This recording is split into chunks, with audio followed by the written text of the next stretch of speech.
एका घरातलं प्रेम एका क्षणात रक्तानं माखलं. सूरजच्या शांत रात्रीत अचानक किंकाळ्या उठल्या. वाचवा. हातात चाकू, डोळ्यात वेड आणि समोर उभ्या स्वतःची मेव्हणी आणि सासू. कारण त्याला हवं होतं मेव्हणीशी लग्न. पण या विकृत प्रेमानं 2 जीव घेतले, एक घर उद्ध्वस्त केलं आणि एका शहराला हादरवलं. ही गोष्ट आहे त्या माणसाची, जो म्हणत होता मी तिच्यावर प्रेम करतो, पण शेवटी प्रेम नाही पाप केलं. त्या रात्री सुरतचं वातावरण शांत होतं. उधना भागातल्या एका घरात सगळं झोपायची तयारी करत होते. पण त्या घरात एक माणूस मात्र आतून पेटलेला होता. त्याचं नाव होतं संदीप कौर. लग्न झालेलं, 3 मुलं, सगळं ठीक चाललेलं आयुष्य. पण संदीपच्या डोक्यात एकच गोष्ट फिरत होती, माझी मेव्हणी माझ्याशी लग्न करणार, नाहीतर कुणाशीच नाही.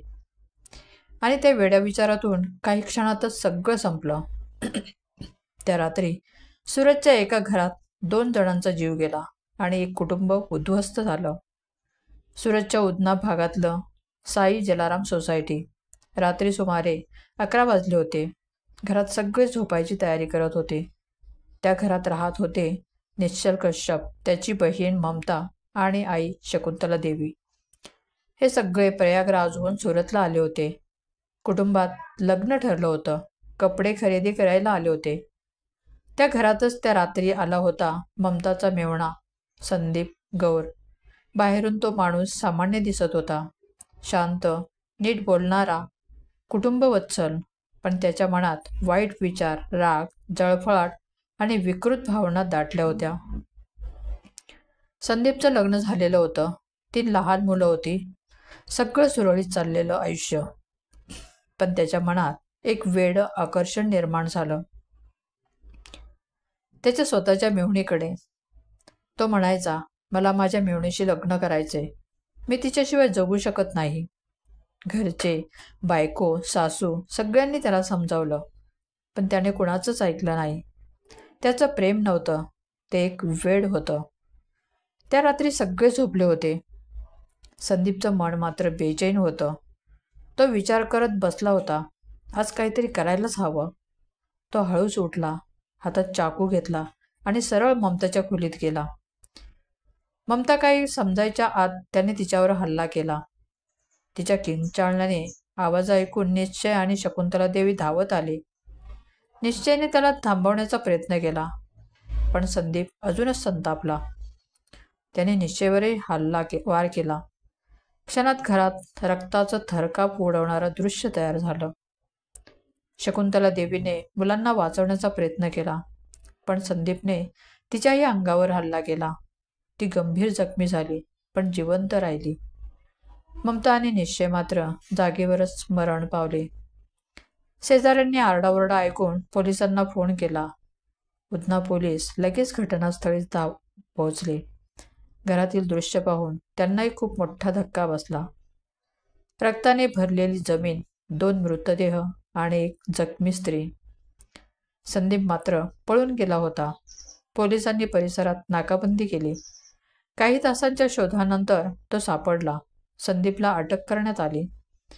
अटक झाल्यावरही त्याने सांगितलं, मी माझ्या मेव्हणीवर प्रेम करतो, ते मला नाकारलं म्हणून मी हे सगळं केलं. तपासात समोर आलं की संदीप आणि ममता यांच्यात काही दिवसांपासून बोलणं चालू होतं. कदाचित मामूली आकर्षण होतं, पण संदीपने त्याला प्रेम मानलं आणि हट्ट धरला. पत्नी, सासू आणि मेव्हणी सगळ्यांनी त्याला नकार दिल्यावर तो आतून संतापून गेला आणि संधी मिळताच त्याने हे वाईट काम केले. या घटनेनंतर कश्यप कुटुंब उद्ध्वस्त झालं. आई शकुंतला देवी अजूनही त्या दृश्याने हादरलेली आहे. ती म्हणाली, माझ्या डोळ्यासमोर माझी मुलगी आणि मुलगा संपले आणि मी काहीच करू शकले नाही. एक सामान्य कुटुंब, एक विकृत विचार आणि सगळं संपलं. संदीप गौरवर दुहेरी खुनाचे गुन्हे दाखल झाले आहेत.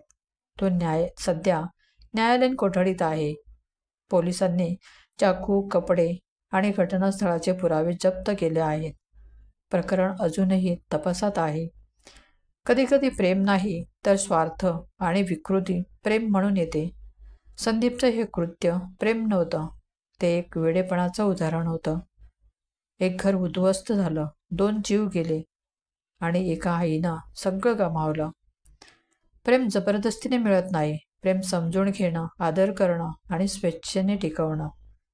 प्रेमाचं नाव घेऊन पाप केलं आणि सूरजच्या त्या रात्रीनं दाखवलं, माणूस जेव्हा माझं आणि फक्त माझंच म्हणतो तेव्हा प्रेम नाही, विध्वंस घडतो. त्याच्या आयुष्यात आधीच कुटुंब होतं, पत्नी, 3 मुलं. तरीही त्याने स्वतःच्या मनाच्या वेड्या इच्छा आणि विकृत आकर्षणाला प्राधान्य दिलं आणि आपलं घर उद्ध्वस्त केलं. हे पूर्णपणे चुकीचं आणि गैरजबाबदारीचं त्याचं वर्तन आहे. ही गोष्ट आपल्याला शिकवते की वडील किंवा मोठे जेव्हा चुकीचे निर्णय घेतात, त्याचा सरळ परिणाम त्यांच्या मुलांवर होतो. मुलांच्या मनाला मानसिक त्रास होतो, ते भावनिकदृष्ट्या दुर्बल होतात आणि कधीकधी आयुष्यभराचा धक्का त्यांच्यावर राहतो.